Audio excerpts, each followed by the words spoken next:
These are the absolute worst garbage tier game launches of all time. We are ranking them from S tier down to D tier so our audiences don't get confused here, Ross.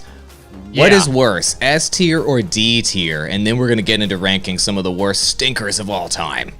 Right. Okay, so how we're playing this today, S tier is the worst of the worst. Like, that game launched and could have killed the company and probably killed the entire franchise. That's what S tier is.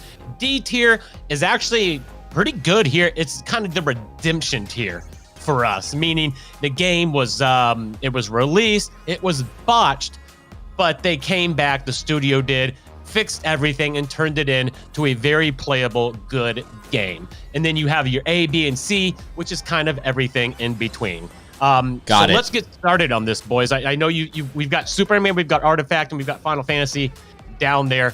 Perrin, where do we go next? What's the next on the list? I want to start off with the Battlefronts. Battlefront 1, Battlefront 2 from EA. Those were some phenomenally bad launches. Yes, they were. You dove into it. You were fully aware of what was going on. I know we had the loot crate fiasco and we had the really high Darth Vader cost. And then what was the difference between Battlefront 1 and Battlefront 2? And why are they making S tier here? Got it. Yeah, so we can debate S tier. I mean, I think the qualification for S tier is when you launch a game so poorly, it kills the entire franchise. And as you can see from the loot boxes on the screen, these loot boxes caused the transformation of the gaming industry. It caused governments in Europe to take a hardcore look at EA and to now start classifying loot boxes in video games across the board as gambling. Also, US regulators have looked at this as well. And the entire media across the board on all fronts completely panned Battlefront 2, which was a fantastic game from a gameplay standpoint because of these loot boxes.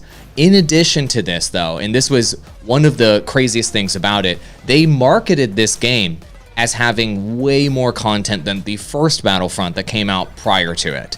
And so when the game came out, it had some additional content and all of that kind of goodwill. They were like really hyping it in the marketing materials. They were like, the first game had this number of vehicles. The next game has this number of vehicles, which is way more. The first game had this number of heroes. This next game has this number of heroes, which is way more. This first game had this, the next one had that.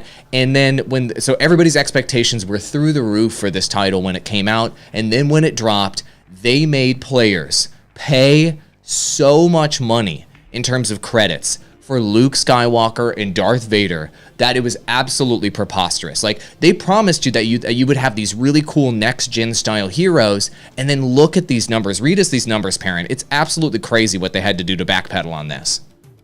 So Luke and Vader, you know, the two most iconic heroes of the franchise that you should be able to just play normally, cost 15,000 credits. And they had to reduce this by 75%. Now, I'm not sure how much credits that translated to in dollars. I'm gonna see if it says here. I don't remember what it was at the time. It was over $100. It was a lot of money. It was like way too much money. And imagine having to reduce it by 75%. And you know, the sad thing is people bought this. You know, people did buy this, but the pricing was so like ludicrous that it caused this huge controversy online.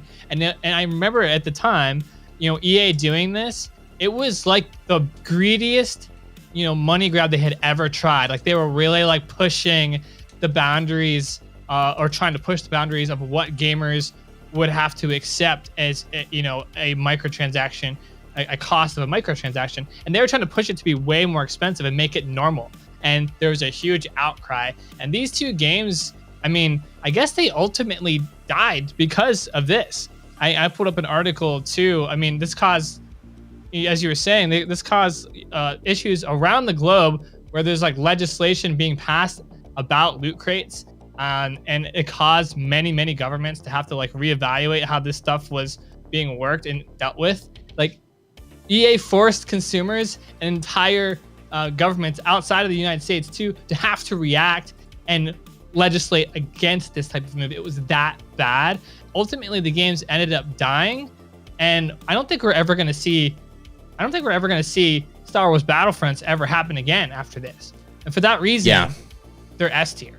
It's a franchise killer. Their launch was so bad it killed the franchise. That's S tier, but we have so many more games. Zoom in down there in the bottom and show them all the games that we have to go over. We've got World of Warcraft, Madden 21, Diablo 3, Fallout 76, Star Wars The Old Republic, Warcraft 3, Sim City. You guys aren't aware of that one. That's an old school fail. Cyberpunk 2077. That one's a fresh wound. Anthem and No Man's Sky. We're going to rank the most botched launches from top to bottom all right here in this episode. Stay tuned. This one's going to be fun. This podcast is sponsored by Restream. Why live stream to one platform when you can simultaneously live stream to every platform to discover new audiences faster using Restream.io? Let's go to one of the games next that really fooled me. I got this when it came out because I'm a huge fan of the Fallout series. Perrin, let's talk about Fallout 76 here. I remember when I got it, the first time I did, I turned this game on, played it. I had some random person who I didn't know blocking me from communicating with the NPCs. Never touched the game again. That was it for me. That's a great experience. Not gonna lie. Literally, within like 10 minutes of starting the game, I'm like, come on. But the question now lies is, as we've seen over the past couple of years, now they have made some mistakes since they've released a couple of things where, they said that, hey, we're not going to charge for DLCs and everything like that. And then 8 months later, guess what they did, AWOL? They charged for DLCs and they ended up rolling out what was it called? Fallout First? Fallout First, I think is what it was called, so that you can get access to certain things first. And they're like, but wait, it's not that bad. We promise. Fallout First is like, everybody can earn almost everything in the game, and we just need to do this to monetize it. And it just got critically panned across the board. But guess what happened, my friends? People gobbled up those microtransactions, and on the next investor call, right after Fallout First, guess what they reported? Fallout First is a massive financial success. So that goes to show you that gamers, when you buy things such as insidious microtransactions like Fallout First, guess what happens? They continue to do them, and they report to their investors that it was a massive success. Now, Fallout 76 was not a franchise killer, and it's kind of making a bit of a redemption arc right now. And what do you guys thought? What are you guys' thoughts on this? I mean, there's a hardcore community. The hate is kind of dissipated for this game. Anybody that hated it ran out of ire for the game. And now there's a hardcore community playing it. They're making money off of microtransactions. Is this getting toward a redemption story? What are your guys' thoughts on that? I've also seen some streamers pick it up and play through it and really enjoy it. The one I'm thinking off the top of my head is Dan's Gaming was one who really advocated for Fallout 76. He played it, I think, a little bit post-launch after some of the fixes had come in. And I think, the Bethesda did a really good job of coming back in, repairing the game enough. And, the launch controversy of the loot boxes and everything, this did die down over time. I would say it's not a full redemption. Yeah. I wouldn't say it's like we're probably going to end up putting No Man's Sky down there on the D tier. Is probably the best example, but I'd say it's a C redemption because I don't think a ton of people care too much about Fallout 76 anymore. It's got this small kind of niche community that really, really likes it now, and it's a solid game. And Bethesda did right by those gamers. In terms of popular appeal, it won't get there. So it's nothing like No Man's Sky where we're looking at it as like the iconic redemption story. But they did go back, fix some things, make it a little bit better after launch, and I think C tier feels right for me. C tier is right for me as well. It definitely didn't kill the franchise, and it may become a D tier in the future if, maybe in a year or two from now, they do right by their fans. We shall see how that turns out. What's the new game? Pick the next game here, Ross, for us to crush. We talked about this. Let's go into Diablo 3. I know you Blizzard fanboys are jumping to talk about this. What was so bad about Diablo 3's launch? Because everything I know about Blizzard is they really take their time to produce games and get it out there. I mean, 10, 11 years for some games. Diablo 2 had a fantastic launch. What was it about Diablo 3 that just made it horrible, essentially? I'll let Perrin take this one. He's very familiar with this title. So I remember at the time, Diablo 3's launch was all about being able to even play it. So at the time, I forget the number of the error, but there was a certain error that would happen. You download the game, you're about ready to play, you go to log in the servers, and you just couldn't log in. And that error persisted for many, many days because the demand for Diablo 3 was so high. Blizzard was not able to facilitate the server loads, essentially. And I remember it. I'm going to interrupt you. It was error 1016. No, the error 37. Error 37. Error 37? This was on May 15th, 2012. And you and I were on the front page of Twitch. I was one of the top streamers there. I was getting 3,000 concurrent viewers on Twitch that day for Diablo 3 when it launched. And I was dressed up in this like medieval garb because I was one of the only people that could get in. Everybody else was jumping into my chat on Twitch saying, how do I beat error 37? And if you go to knowyourmeme.com, there's an error 37 meme article about it. Like, it was awful. This was the biggest launch ever, and nobody could even access the game, dude. Back to you. Yeah, so there was more than that at the launch, though. There was the error 37. I'm just looking at this. That's hysterical. So there at the time, so there was also, this is when like DRM was still a thing, and since you couldn't play, there was no single player mode in Diablo 3, so that was another critique, is that, and this came out because you couldn't connect. So it was like, oh, this is another DRM issue like SimCity, which we'll get into, and we can't connect, we can't play it. And then there was this weird thing in the game called a real money auction house. Oh. They put real money, I'm not kidding, they put a real money auction house into the game where you could put up the items from Diablo 3 and users could pay real money for that. And it was like destroyed across news publications, gaming journalism, etc. Gamers hated it, so much so to the point that eventually Blizzard had to go back and completely redo how loot worked in the game. Cool. And had to completely change the whole auction house system to remove the real money auction house because it was that controversial.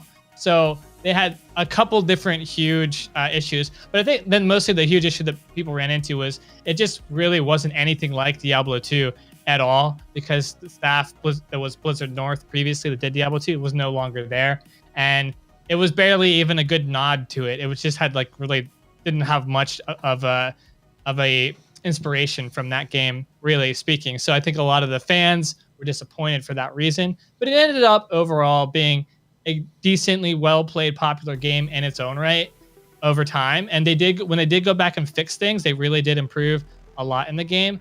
I would say it's probably a B tier one just because of the multi-factoredness of how many things were happening at launch. I don't know. I guess they redeemed themselves quite a bit though. So, but it still, I would say, it has an overall negative opinion amongst gamers. So what do you guys think, B or C tier? I think it's C tier. I think it's C tier. It's not fully redeemed yet.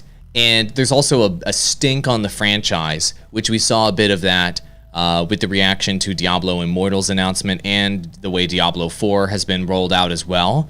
It has not been fully repaired. But the hardcore community has really stuck with Diablo 3, and they still have a big fan base that still is interested in this game. So what are your thoughts there, B or C? Ross? I would personally, I'm totally fine with C tier. I think the argument for B tier would be it's like you said, the hate has kind of died down for the Diablo series. Diablo Immortal did not help that situation. That's true. At all. That's true. And I think that fans are incredibly, while the hype is very real around Diablo 4, I think fans are skeptical. If they bosh Diablo 4, that could be the end of the Diablo series. So that's why I would personally put it in B. But I have no argument against it. Yeah, it's teetering in the balance, is what you're saying. Mm-hmm. The series is teetering in the balance. Yeah. We're not finished with the story, Diablo 4. But so Diablo 4, depending on how it does, and Diablo Immortal could mean that Diablo 3 was the beginning of like the death of the franchise. Or it could be redeemed. Either way, the fact that we're even questioning that, I think puts it into B tier, because it's definitely worse than what's going on with Fallout 76, for sure. Next game. We mentioned DRM. I want to hit SimCity, guys, because we got to talk about what this was like at the time. This was EA's Origin, always on. Even though this is a single-player game, this game, you had to connect through Origin to the internet to play it. And that was a huge issue because during launch, you couldn't actually connect because the servers were getting pounded because everybody wanted to play this game. But that caused issues. Why are we having to connect to the internet to play a single player game? What is this DRM stuff? Well, do you remember some of what was going on at this time? I do. I actually covered this game as a YouTuber, You could pull up my channel, FTW. Oh no, it's called AWOL Gaming right now, and you could search for SimCity. I had a Pro City and a Troll City series. I made a bunch of videos on it. I think they got like thousands of views.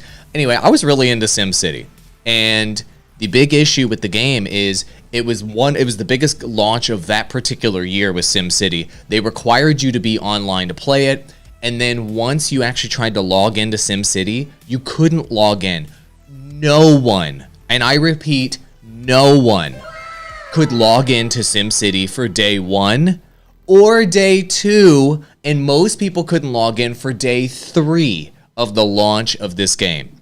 They just threw millions in advertising behind it. People bought the game, and for days, plural, people could not even play the video game.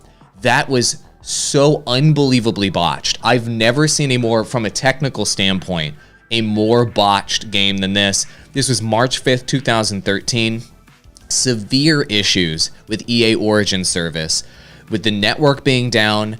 There's super long loading times. That's right. People could get in there and it would just crash. They weren't even close to being ready. Yeah, publications were describing it as disastrous. It was like beyond disastrous. It was just non-functioning. And Amazon.com, as you're underlining right there, temporarily withdrew the downloadable version of SimCity from its marketplace, citing customer complaints. That sounds like Cyberpunk 2077, but years ago, where marketplaces had to pull this game off of their marketplace, not because it was a bad game, not because it violated some terms of service, just because it was a non-functioning product. That's how effing bad SimCity's launch was, and it never redeemed itself, that particular game. I mean, it did have DLCs, and people still play SimCity. It didn't kill the franchise, but SimCity as a franchise has never recovered, and only kind of the mobile version of SimCity has had any traction since then. And who knows what's going to happen with SimCity in the future, but I feel like it's kind of like sunsetted as a title. It didn't die at that launch, but it certainly has significantly declined over time since then. So I would put this as an A-tier botched launch, where it basically spelled the downfall of the franchise, but didn't instantly kill it in that moment. What are your guys' thoughts on that? I might be making a case for S tier. A tier feels right. I remember too at the time, the engine itself, there was like an issue with traffic, and once you actually started playing the game, you realized that the engine was super limited. And what happened was another game came along, City Skylines, and basically stole up all of the audience and became the new city builder. That's right. So I actually think SimCity killed its genre. This SimCity killed it, and at the same time, it was also destroyed and City Skylines came in and took away all of its customer base. If they were to make a new SimCity now, if EA were to though, would people play it? Yeah, they probably would. So I guess it's A tier, but it's really, really close to S tier because this was in 2013. This has been a while, guys. Have you seen a SimCity game since then? No. Do you think you're ever going to see a SimCity game again after this? I mean, I don't know. The chances are not very good.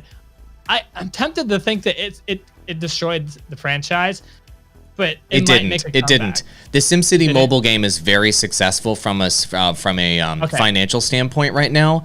It's like the city builder kind of simulated city game on mobile, and it's making them money like cash cow right now. I think it's called SimCity Skylines or City Lines or something. So it is not a dead franchise. It's making millions of dollars per month. So I cannot agree with S tier because they're still milking that franchise. But from like a AAA game standpoint, like getting your big AAA console and PC SimCity going and making that a big title, it might be gone forever.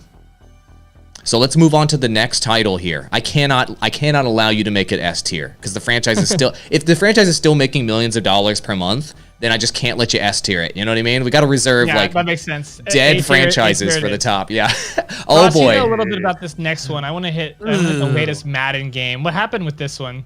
Okay, so what happened with Madden is pretty much the same thing that's happened with Madden for the past 3 years. They released this game this year, and essentially the only thing that they changed was an updated roster. However, the glitches were so horribly bad that, like, literally the lines on the field just disappeared sometimes. Oh, really? That seems really easy to pull off. Like you would think there's literally videos online of the banners, you know, that they have like in the stands that read Madden 19, meaning that was from 3 years ago, that they didn't even bother to change it. They literally just copy and paste it. The game was almost playable. They had the roster of players and their pictures all mixed up. But there is no way that this is a S or A tier just because it's still making millions of dollars. It's still a top 10 selling game every year. Despite how big this launch failed, it was still a top 10 selling game last year. So I would put it at C tier, but EA took a lot of crap for this release. And it hasn't gotten much better over the Madden series. They have a huge task at their hands to make Madden 22 a good game with a good launch, or else this series could it's not going to go anywhere, but they're going to see sales start to drastically drop. Also take into consideration, and why I don't think it's for simulation purposes like Madden, 2K did get an NFL license back to produce games for it. So EA's going to have some competition. We don't know in what context that's going to be, but I would put this as a C tier. C tier, huh? Okay, Yep. yeah. I mean, the franchise is still making tons of money, but it's certainly not fully redeemed. Mm-hmm. Makes sense. Okay, what's the next game we should tackle on the list here, Ross? Let's go World of Warcraft. Woo. On the list. World of Warcraft. This is an ancient one that a lot of people have very rose-tinted glasses when they think of World of Warcraft, the vanilla version and launch. Blizzard was not prepared to launch this game properly. And when it came out, there were massive issues with people being able to connect online, with it being super laggy, with terrible frame rates, and with a lack of content when the game dropped. And a lot of people look back and they were like, remember, this is like the heyday of Warcraft. I'm talking when it actually launched, not when you picked it up. When it actually launched, it was barely functional for a lot of people, and they had to go patch after patch after patch and optimize the game to get it to work on multiple systems. And they also had to fix their network infrastructure to get it not to lag. People would be popping in and out of reality inside of your world, and then when people played the game, there was almost no in-game content, so you were just like farming pigs for a long time, and they just didn't have the content there yet. Now, obviously, over time, we have to be fair to World of Warcraft, of course. World of Warcraft ended up being the most successful, massively multiplayer game of all time, with the most, I would say, with the most robust DLC in the history of gaming. The only game that even comes close to World of Warcraft now is Fortnite, in my opinion, in terms of how robust the DLC sort of investment is from the company. Obviously, World of Warcraft became fully redeemed as a title, in my opinion, over time, but the launch of the game was disastrous. It was absolutely disastrous. And people completely forget that because it was so long ago, and because the game redeemed itself so effectively, nobody remembers how bad the launch was. Do you guys even remember how bad the launch was? I don't at all, honestly. No, I wasn't around for launch. I didn't hear about it until after launch, and that's the thing here. So there wasn't anybody really around for the launch at the time. You know, now MMORPGs are huge, and there's millions of gamers who play that genre. But at the time, there was only like 100 to maybe 200,000 MMORPG gamers in the entire industry, and World of Warcraft expanded that into millions. But at the time when it launched, there was not that big of an audience there for it. So there's not a whole lot of people who remember that launch, and they kind of get away with launching this product with a shaky start and iterating on it over time and making it better. By the time I had played, I think it was like 3 or 4 months in, and it was way better. And like, I could play just fine, and things were great. So I didn't even know about that launch part at all, and that's why I think this one's definitely D tier, is because it was a really niche community for the bad launch anyway, and it ended up redeeming itself and growing the whole genre into multi-millions and being a huge smash hit success. So the launch actually ended up not mattering pretty much at all. So D tier, I think, is perfect for that one. Yeah, and I'm going to pull up this forum article. You guys can't see it, but there's this guy. He wrote this wonderful, funny forum post on the Blizzard forums that's titled, "Every Blizzard launch has been a catastrophe." And they basically list like every single World of Warcraft major patch or expansion has like some sort of catastrophic technical issue. It's like, sure, but the content is so deep and so good that whatever, like people forget about it. And that's why it's a D tier launch fail. And they end up coming back from a lot of these, right? Before we move to the next title, there's some sort of company that we use their product to stream on multiple platforms at the same time, if I recall, Ross. And it helps streamers grow or something, and they pay us money. Tell us about it. It does. We're talking about Restream.io. Stop streaming to one platform and start streaming to all of them at the same time with a click of a button. You just connect all your platforms together onto their website and hit go live, and you go live to all of them. Right now, we are on D Live, we're on Trovo, we're on Facebook Gaming, we're on Twitter, we're on Twitch, and we're on YouTube. We are everywhere in case something would happen to one platform. We don't lose all of our fan base by going exclusive to just one. So hit the link in the comments, get 30% off your first month, and we appreciate you help supporting us. Heron, what's next on the list here? No Man's Sky. And No Man's Sky is definitely D tier. I don't think we're gonna dispute that one. But let's talk about, Ross, I think you're one who's most familiar with what happened here at launch. What was it like? Yeah, at launch, well, this was kind of a this was a new style of game that was being. So when it was teased for the years before the launch in 2016, there was a lot of hype around it, and there was a lot of things that they said they were going to do that they were incapable of doing. So when the game launched and it didn't include those things, they got the wrath of God from the fans, and deservedly so. When you promise something and don't deliver and people pay you money for that product, then yeah, you deserve criticism. But in Sean Murray's defense and Hello Games' defense, they immediately started releasing new content, and within 2 years, they had everything was in that game that was promised, plus some. And even since then, the 3 years since 2018, they've added even more content. This is now a game that is probably, in my opinion, twice as good as what was initially promised.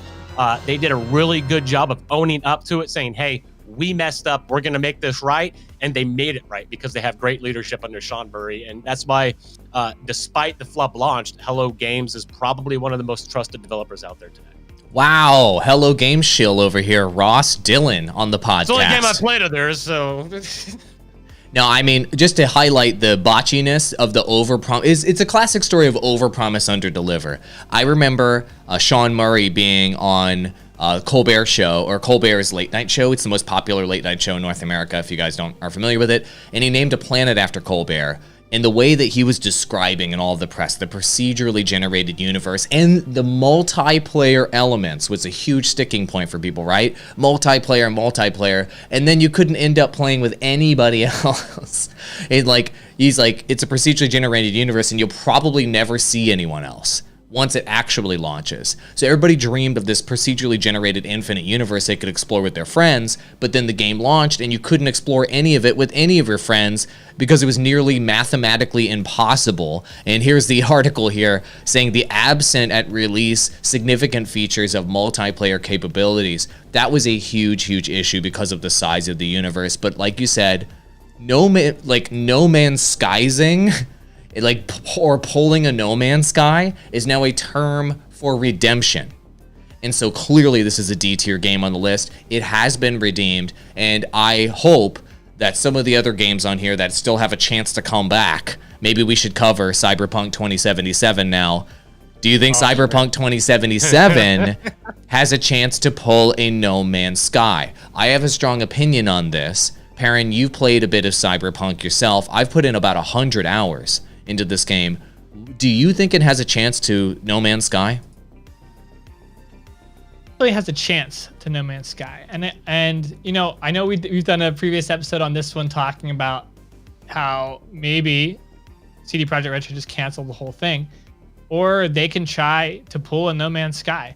I think it's in their best interest to try to at least attempt to do so. However, having played the game, there are just some core systems in the game that would need to be completely reworked to fix some of the issues. Maybe they can fix the cops from spawning right on your ass in that game. And I think the latest patch that's just coming out, they might address this. We'll see if they did address it, but the police spawn further away. They didn't put a full policing system in, so it's like an improvement, but it's not fixed. You know, they're just spawning. Like, as a gamer, you learn what triggers them, and you know that they're just spawning, and that takes away this realism, where in like Grand Theft Auto, you don't have that. You don't have this Yeah. like, oh, the police are just spawning. The police are just they feel like they're part of the world. And that break, that's the thing I'm talking about that can't be fixed. Is some of the systems, the way that they do the NPCs in the world, and how there's so many of them, and you'll be running down the street and you'll watch them spawn in, as you're like running down. Maybe they can fix that, but the fact that now that's how it's happening takes you out of the immersiveness of the world. What we were hyped up for and promised, in the trailer, was this world that we could immerse ourselves in that would be believable. And now that we know that that's how these systems function, and they aren't that, they're really not that innovative at all. In fact, they actually completely lacked innovation. And that's the issue. You'd have to basically completely rework those core systems. And I don't think they're going to be trying to do things like that. I think they're just going to be looking for low-hanging fruit of stuff that they can fix to just polish up the game and make it solid as is. But it's not in their best interest to completely rework some of these systems. And I think in some cases, there's no way to do it with how they've implemented it into the game. Those two as being good examples. I hear you. I think that Cyberpunk 2077 will go down as one of the most disastrous launches of all time. But I would make a case that is an A-tier disastrous launch, not an S-tier disastrous launch, because it didn't kill the franchise. The franchise is very much alive, and as I indicated by showing some of the patch notes on the screen right there, they did just drop up. They did not abandon the game yet, and they just dropped a patch with 500 fixes in this. This is a massive patch. And these fixes that they put into the game are the types of things that you would fix in like a beta or an alpha of a game. And it just shows how early this game launched in comparison to when it should have launched. It probably should have launched a year after it actually released. So we speculated that they would abandon Cyberpunk 2077 and that it was actually in their best interest to do so. But at this point, it's clear based on this patch that just came out, guys, they are not abandoning this franchise, and they are going to at least attempt to fix it. And we know based on investor calls, and here you go, you have the list of changes Star Wars animation. Look at this list of changes, it's so good. It goes on for like 5 minutes, almost 6 minutes. Yeah, keep this rolling on the screen. This is the list of things they had to fix. I love this. Don't play the music though, it's Star Wars. But, and the other thing that we need to keep in mind here is that they probably have a mobile game in development. They have a Netflix show in development. They're still merchandising this game. They're selling comic books, and most likely, and we know that they're doing a multiplayer game in development for this. So this franchise is far from dead. So it's not even close to being dead. It is very much alive, and it made all of its money back. So, and based on recent leaks, there are at least two paid DLCs coming up. So this game is not even close to being dead. The launch was disastrous to the maximum extent. Absolutely. But it's A tier. It's not S tier. It did not crush the franchise. That's my opinion. If we're going to follow our own rules, it is an A tier botch. If Cyberpunk doesn't launch any more games and it dies from here and they just abandon it, then it will become an S tier botch. But until then, it is an A tier botch. In my opinion, let's move on. I only have 5 minutes left. Okay, let's I want you to hit Warcraft 3 Reforged. You know that one pretty well too. Oh, hold on, there's a comment here from Grogu. He says there's an audiobook version of the patch notes. So he's asking, of is the there one? Yeah. That's so good, Grogu. I didn't know that. 44 gigabytes on PS4. Jesus, like delete on PlayStation yet? Like, I don't know. Well, if you already had it on PlayStation, you can't buy it on PlayStation. Good God. Like, you gotta, like, delete every other game to do this patch. There's an audiobook, dude. That's so good. Oh my God, I love it. Okay, next game. Let's do Warcraft 3 Reforged. So, Blizzard tried to remake the classic Warcraft 3, and the fans really, really weren't impressed. They tried to upgrade the textures and the graphics, and I guess that actually made things harder to do in game because the old style worked well. And they also, I don't know, Awa, you're a little more close to this one. I didn't play it at all. Well, what happened here? Warcraft 3 is the most influential real-time strategy game of all time. Because of the custom map maker, it ended up, that's where Dota came from. That's where the MOBA genre came from. It popularized tower defense games as well.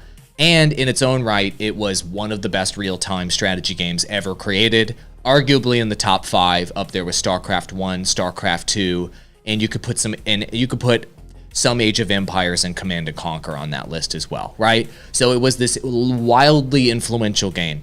10 years after the game launched, there's still this successful esports scene.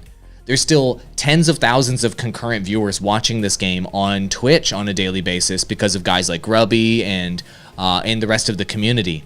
So then they're like, you know what? Blizzard said, you know what? We're going to cash in on this. We're going to fix the game by upgrading the textures, upgrading the cinematics, and upgrading everything, and keep this game alive so we can suck money out of the game. And why not, right? It's clear that there's plenty of people still interested in this game that's a classic, so let's suck some money out of it. So they reforged it, they redid the game to improve it, and then when they launched it, it was a total effing mess. The units, you couldn't see them. The cinematics were not actually revamped, and the game was actually worse when they reforged it and they improved it than it was the previous version. And here's the worst part, gentlemen. They wouldn't even let players revert to the old version of the game.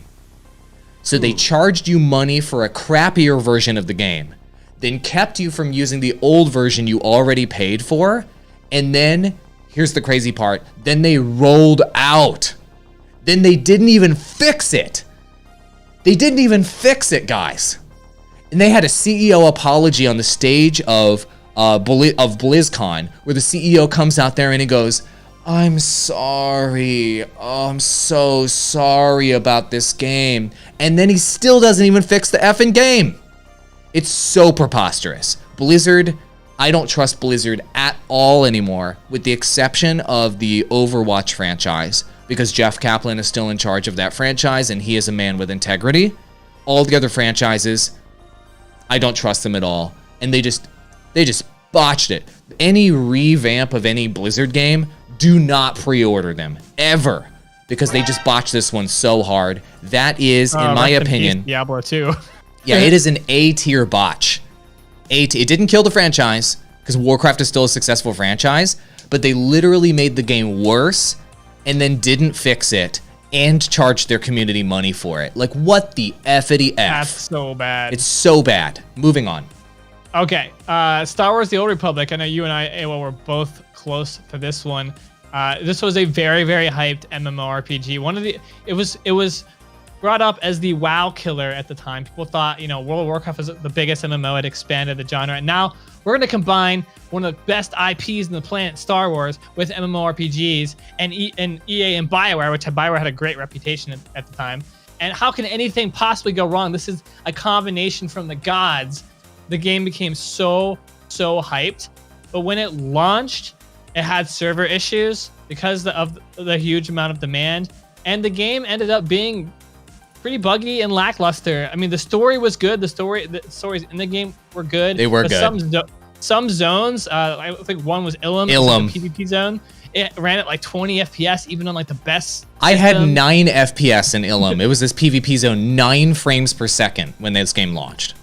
I mean, all in all, and if you look at the end of the story here, I mean, most of the other parts of the game worked. I think most of it was it was an overhype, under-deliver type of scenario, and I think we were a little bit let down by the product that we ended up getting. However, it did bring really good story content. The stories written in it were really, really good, and eventually it had a really nice niche PvP community. They had a really, really good PvP game designer on board for it. And so it's a niche game. It obviously did not end up being a WoW killer. Now you can end up playing it for free. At the time, though, this caused much of the staff at BioWare to exodus. This is about when Drew Karpyshyn, one of the main writers for Mass Effect, all of the good IPs, Mass Effect, Dragon Age, Star Wars: The Old Republic, he left the company at this period in time. I actually flew down to Austin and visited the BioWare headquarters at the time. During this exodus, the founder and co-founder, Ray Muzyka and Greg Zeschuk, both left the company at this time too, BioWare. So this kind of failed internally because it didn't meet expectations. It was a classic oversell, underdeliver, and then became very, very niche. For that reason, I think it's a C tier. I think it's a C tier because I agree, it did redeem itself in a major way with a hardcore community, and it was a good game overall. There is a comment here. I agree, it's C tier. You and I were the biggest YouTubers for this game. We have a lot of nostalgia for it. And if it weren't for Star Wars: The Old Republic, you and I would have never met, Perrin, and this show wouldn't exist. And I would have never been able to quit my job and become a full-time streamer. So I owe a lot to that game for my success in my career. I want to address a comment from the audience really quick. This one is from Trekkie217. I can't let this one slide. He says, Star Wars Battlefront 2 made a comeback in 2020 when it became free, lol. It did make a comeback, and I played it when it made a comeback, and the game became a lot better. He may be asking, well, why is that an S tier botch? Why is that the most botched launch? The reason why, amigo, is it killed the franchise. We will probably never see a Battlefront game ever again. And it was so botched that Disney pulled the license, the exclusive license from EA to make Star Wars games, and they gave the license to all sorts of other developers because it was so botched. EA has no plans to make another Battlefront game. They pulled all of the talent from that franchise and put them on the Battlefield franchise instead. So it was so botched that they actually killed the Battlefront franchise. That is why that is the most botched launch of all time. Okay? That's why. It made a comeback, sure, but the franchise is dead. That's a pretty botched launch, in my opinion. We have one more game left here on the list. Let's get through it, boys. Anthem. Where do you go? You know, it's totally dead. It's clearly S tier. We know the story now. The launch was really, really bad. And they muddled around with it for, a couple months to a year, and then it completely closed doors on the entire project. The franchise was dead before it even got started almost. And it's definitely S tier. I don't see how you get around that one. I don't see how we do either. I mean, our own qualification is the launch of the game kills the franchise. So Battlefront 2 is not alone anymore at the top of the list. It now has good company with Anthem. Battlefront 2 all EA titles at the top. They are. They're all EA titles. Starting to see a pattern. They're starting to see a pattern. Yeah, and I will say though that Battlefront's franchise obviously had a longer life cycle, and it did have some success, and it has good feels from the community there, which is great. There were a lot of good times that were had in Battlefront versus Anthem, but in both of the cases of both of these franchises, their launches of the most recent game in these franchises literally ended the franchise, which makes them S tier. Ross, run us through the S tier and A tier botch launches one final time so that everybody can understand which ones were the worst ever.